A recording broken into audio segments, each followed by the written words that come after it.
And we're coming to you live from the Bill Ford Top Studio. Boomer Esiason and Greg Giannotti. It's Boomer and Gio on the Fan. Simulcast across the country on CBS Sports Network. And wherever you are in the free Odyssey app.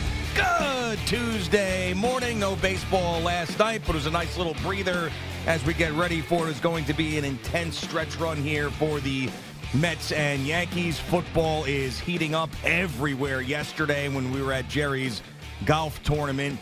Down in Hazlitt or Marlboro yesterday at Bella Vista was asking me about the Giants and the Jets. Every person I ran into was more about Giants and Jets than it was Mets and Yankees just for yesterday. And, yeah, there is some optimism certainly around the Giants, not as much around the Jets. But I still think that nationally, nobody thinks that the Jets or Giants are going to do a thing. And we're maybe just overrating the Giants a little bit going into this season because things have been so bad and they feel a little bit better. But if you look, now it doesn't really mean anything, but if you look at like power rankings and stuff like this around the country, the Giants and the Jets are like 30th, 31st, 28th, 29th. I mean, are we in for another one of these combined 7-win seasons? Good morning, Boomer. How are you? Yeah, good morning, Jim. Doing well. I don't think so. As a matter of fact, I met a Giant fan yesterday. It's very interesting. It was Zach Wilson's father-in-law. I met him as well. Yes, really nice guy. We might be guy. going. We might be going somewhere with him. By the way, this is really? This is something I'm I not needed going to to any football games. No. It's not a football game. No. All right. It's just that reminded me. I have to ask you about this. So I will say, Jerry's golf tournament, tremendous. They have so many nice people that have been supporting this cause for Scott, and I'm wearing their wristband. It says his fight is our fight. And yesterday, you see all these people coming out in this local community for this one person to try to help this one person's family. And it's really amazing to watch Jerry do his thing, and very proud of him and what he did, and especially the people that attended yesterday. And lo and behold, we met Zach Wilson's father-in-law. Yeah. No.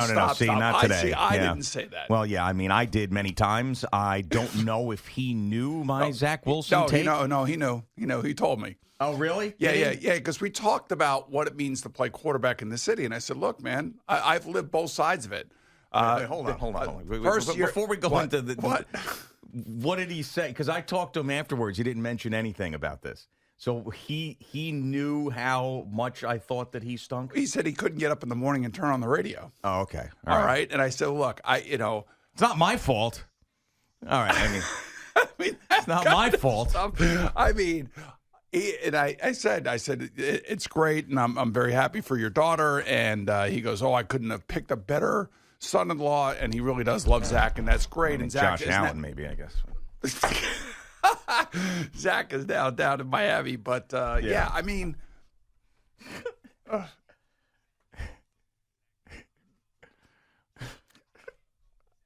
well, I think we just got disinvited to that thing we got invited to. Just so he knows, I didn't ask for any of this right now. I was just saying how me either. Yeah, I met a Giant fan who just happened to be Zach Wilson's dad, and then of course, father-in-law. Then we got into the discussion about him playing here and how difficult it was for the family and how difficult it was to go to games. And I said, listen, I lived that life.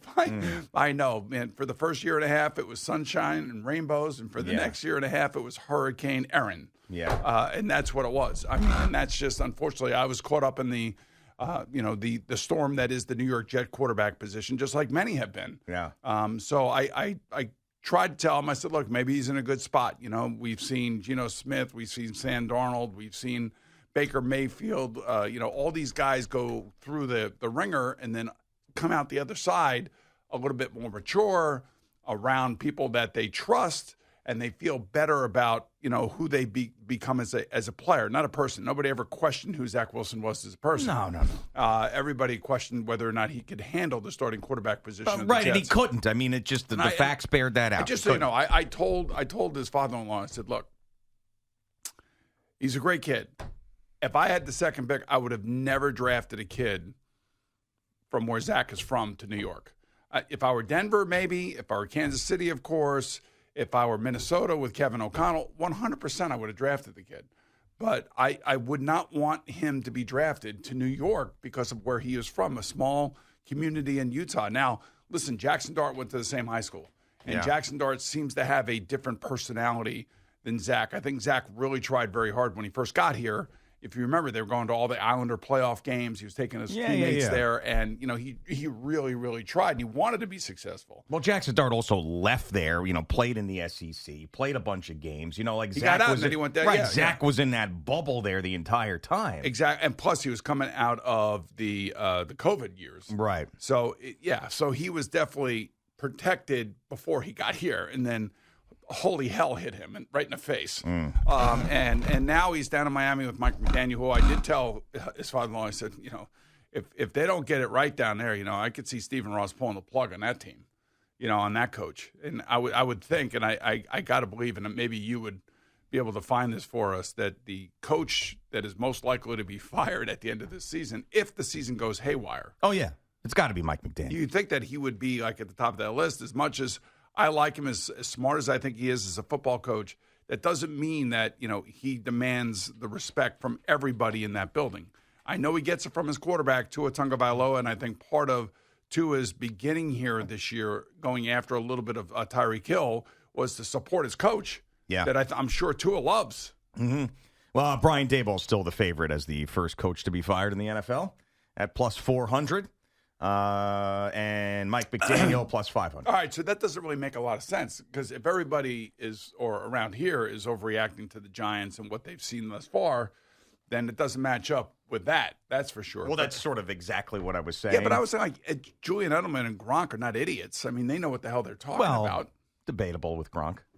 Well, at times he plays into that, but he's also they're friendly with Brian Daboll. I don't know how much they're really watching of the preseason or knowing what's going on. I don't know. I think Julian pays attention. No, I know he pays attention. As a matter of fact, now Gronk, that's a whole other story. I mean, I don't know. I have no idea, but and I know they're friendly with Brian Daboll, but I do feel like the Giants are a much more competitive team.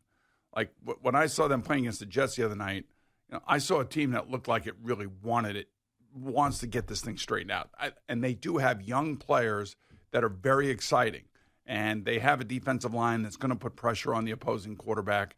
And, they're playing against the Jets, who have a rookie offense coordinator, Justin Fields on his fourth different offensive system, only really one wide receiver that you worry about in Garrett Wilson. I don't. The Jets are going to be like more of a running-oriented team, and they're going to try to keep games close, which I think is really going to hurt Justin Fields. But the Giants, on the other hand, they do have a Hall of Fame-bound quarterback that's leading the team right now.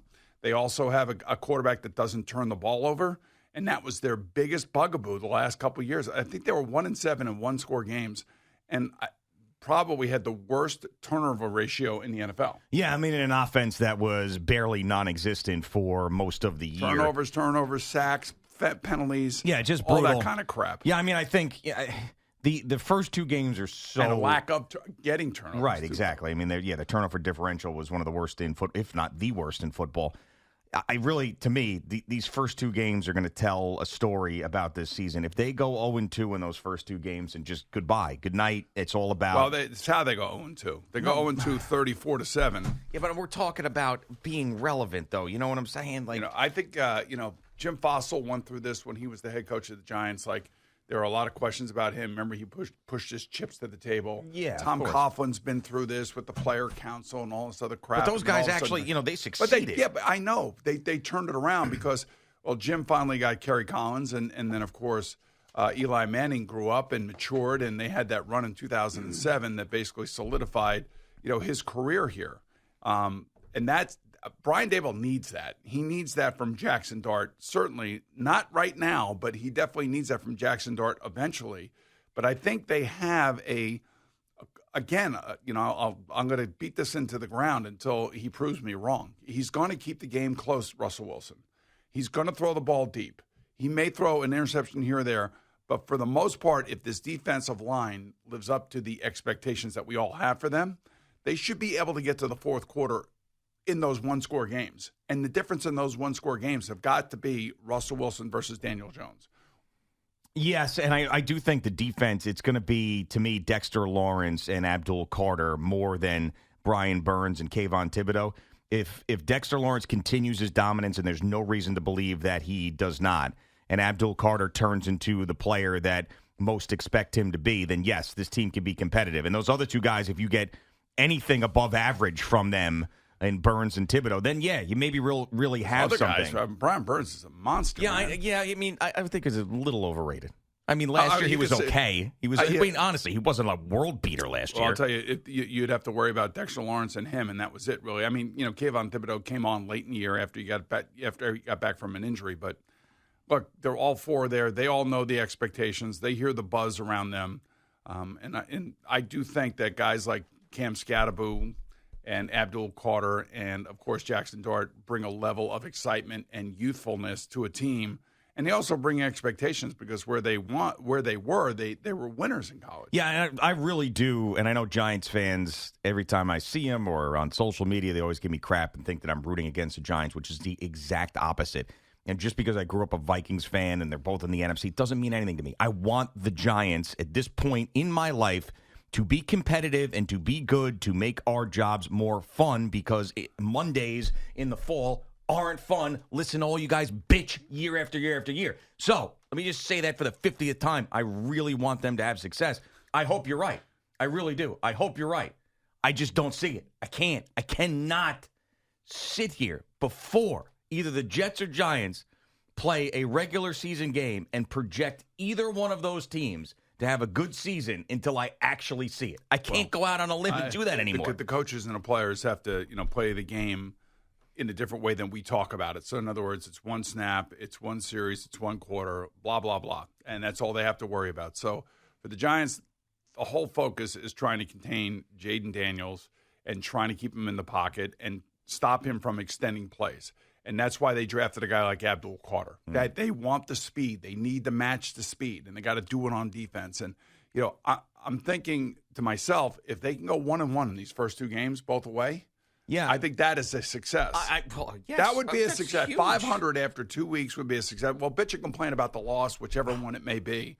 But if they can win one of these games on the road, that would be huge. Yeah, I mean, and I think that changes or extends their relevancy for longer than you would even imagine. Because if they lose, they go 0-2. I mean, then you're talking about, another two games that they're going to be major underdogs in. Then, of course, they got New Orleans, who stinks, but it is down there. And then you got Philadelphia 2 out of 3 weeks and have to go to Denver in there. So, I mean, if you're 0-2 coming out of that thing, I mean, it could be like 1-8 before you look up. I know, but you never know what the other team is experiencing. Like, I can look at those logos and I can say, oh, yeah, that's going to be a good team. That's going to be good. I don't know what they're going to look like when the Giants, and then we don't know what the Giants are going to look like when they get there. Well, you could say that about the Commanders and the Cowboys. Some of these other teams. I mean, the Philadelphia Eagles have been as consistent as any team in the league. Well, they're going to have a health. Well, I don't know. Will they have a healthy San Francisco? Will they have, Bo Nix going to, have a sophomore slump like C.J. Stroud did? What is Caleb Williams going to be like? You're banking a lot on the opponent being bad. And I know you can't just assume that they're going to be good, but I mean, sometimes you just want to look at a couple of games and be like, you should be favored in that situation, and they're just not going to be. I understand that. I totally understand looking at and that's exactly what Zach Wilson's father-in-law was saying last night. About what, the Giants? About the Giants' schedule. I feel like the Giants are a team now. I don't know what's going to happen next year. To me, with what they added this year, I feel like they're on the upswing. I feel like the Patriots are on the upswing. I feel like there are certain teams that are starting to come out of the abyss that they've been in. I think the Jets are still there, and it's going to take a couple of years before they get out of it. But there are teams around the league where you look and you say, okay, who would have thought that Washington would have come out of the abyss of what the hell that franchise went through for the last 15 years? Well, there was a ton of changes there, though. I mean, so it happened quicker than maybe people thought. But they got quarterback. They got the toxic owner out of there. They had the number 2 overall pick in the draft. They got a new head coach who had been the coach of a team that won an NFC championship game. I mean, there was a lot of things that changed there. What you have here with the Giants is the same regime coming back, all the same coaches coming back, a quarterback that you drafted that you don't expect to start like Jaden Daniels did, and a veteran in Russell Wilson that you're not sure exactly what you're going to get out of it. And I do think that I think they know what they're going to get out of Russell Wilson. Well, yeah, but I mean, it's not going to be flashy. It's not going to be exciting. Okay, that means he's going to be above average, hopefully. I mean, that's really what you're hoping hopefully for. Andrew Thomas is out there week 1, and hopefully Malik Neighbors is out there week 1. Yeah.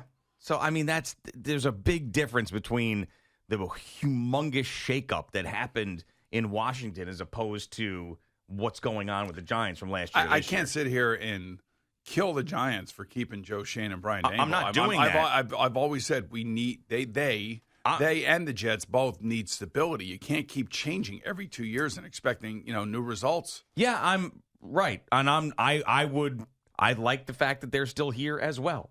But when you say like who saw it coming with the Commanders, I mean they had basically a disease left that organization when Dan Snyder did. But nobody saw what happened with them. They're not going to the NFC Championship game, especially with a rookie quarterback. Yeah, I mean not that good. And there will be a team this year, and I'm not saying it could be the Giants. I'm not saying it's going to be the Giants, but there's going to be one of these teams that nobody expects to make it simply because of what they did in the offseason. Maybe the Patriots. Well, but it's going to have to come down to a young quarterback that we don't know enough about. That's really what it comes down to with the Commanders. We can talk about the coach or the owner or anything else. It was Jaden Daniels. That was it. I mean, had a coach who had a solid defense. So maybe Jaxson Dart gets an opportunity and is able to do that this year for the Giants, but it's not going to be right away like it was for Jaden Daniels. But, I mean, that's really what it comes down to is there a superstar in the making on the team? Here's the one thing I think of is that, that was a defensive head coach. That is the defensive head coach down in Washington. And they brought in Cliff Kingsbury for Jaden Daniels. He was with Caleb Williams. I think he was with Kyler Murray. Wasn't he with one of those guys? Or Cliff Kingsbury with Kyler Murray in Arizona, yeah. Yeah. And then before that, though, in college, wasn't he with Patrick Mahomes as an offensive coordinator or something? I think it was the head coach. The head coach, whatever. Yeah. So he has had his success with these young quarterbacks. Mm-hmm. So that was like a great hire by Washington. It took him away from USC and said, look, come here and let's see if we can get what we can get out of Jaden Daniels. And that was a brilliant hire, and it worked out really good for them. And, that's where a defensive head coach who doesn't understand, he may understand the quarterback position. I'm saying that he doesn't totally understand it, but there is a psychology to it. And the thing that I worry about, like now with the Jets and Justin Fields, like he's trying to rebuild his confidence. Like a Cliff Kingsbury would have been great for him. Yeah. You have Tanner Engstrom, and there's no reason to criticize a guy who's getting a job for the first time. But matching these two together doesn't make a lot of sense to me. Like if you had an older quarterback that maybe would have a better understanding, I guess that's Tyrod Taylor's role on this team, is to kind of be the older guy in the room, trying to keep the room solid and keep everybody together. But this match of a rookie offensive coordinator who's never called plays and a guy that's really struggled in his entire young career here, learning another offense, is not a great match from my perspective, and I would be worried about it. I mean, and you have a defensive head coach. Well, unless... And the defensive head coach, what does he want to do? He wants to run the ball, and he wants to play defense. Well, I mean, unless Tanner Engstrom is the next Ben Johnson, because at one point Ben Johnson was a rookie offensive coordinator with Jared Goff, who was in a place where his career was... He was a Super Bowl quarterback. Yeah, I know, but we understand that they got quarterback. rid of him because they couldn't win the Super Bowl with him and won the Super Bowl with Matthew Stafford. He was a Super Bowl quarterback who was coached by Sean McVay, who got completely shut down in the Super Bowl. That's because Sean McVay had his tongue out when he met Bill Belichick. All right, but let's not pretend that when we thought Jared Goff went to Detroit that things were going to go well for him. I mean, I think a lot of people in the beginning it didn't. They were 0-11. Right, exactly. So my point is that I think there's more of a Tanner Engstrom could be. I mean, you're telling me that Justin Fields is going to turn into Jared Goff because of Tanner Engstrom? No. What I said was I'm giving you an example. I mean, I know you hate when I throw facts at you that might disagree with you. I know you hate that. I know you really hate that. Come on. But you said that marrying a guy who is in a different offense with a rookie offensive coordinator is a tough thing. And I'm giving you an example of not exactly the same. Because, yes, Jared Goff had more success than Justin Fields. But at one point, Jared Goff was on the way down. And a rookie offensive coordinator named Ben Johnson was there. And it ended up working out, and now Ben Johnson's freaking coaching the Bears and is like the golden boy, and Jared Goff is in the MVP conversation. So I don't think that's going to happen, but I'm just giving you an example of where you just don't know with some of these younger guys. You don't know, but I just, again, Justin Fields has been so erratic. Yeah, and there's a lot of it, some of it's not his fault because he's had a lot of different coaches. He's had a lot of different people in his ear. They have to try to marry the right offensive system, which is not the system that Jared Goff flourishes in. There couldn't be two more opposite quarterbacks than Justin Fields and Jared Goff. Am I right? Yeah, I mean, but it's not so much how they play the game. You were making the generic statement of someone who struggled in a different offense and a rookie offensive coordinator. So I came up with a comparison, whereas this Tanner Engstrom came from underneath Ben Johnson, who went through all of that, and he was able to see it. So yeah, but that was the second offense that Jared Goff was in, and maybe one of the best play callers in the NFL is Ben Johnson, and also play designers. Well, maybe Tanner Engstrom's that guy. I hope that he is that guy. That's the point that I'm trying to make. But my point is, in regards to where Justin Fields is in his career, it's kind of like Geno Smith. It's kind of like Baker Mayfield. It's kind of like Sam Darnold. And are they going to be able to unlock whatever potential they think that they have with him? I don't necessarily believe that this is going to be a grind. Well, I don't think it has anything to do with whatever coach is coaching him or anything. I just don't think that Justin Fields is any good. Well, period. That's a whole other story. Well, like we could sit here and say what type of situation is he? I don't think there's a single situation out there that he's going to succeed in. But if we're just having the conversation, then maybe he could find a silver lining. I think if he were with an established organization that had solid coaching, Kansas City, Baltimore, I think he would have some success. Yeah, I mean, but he's not going to have 5,000 yards and 35 touchdown success. No, anywhere.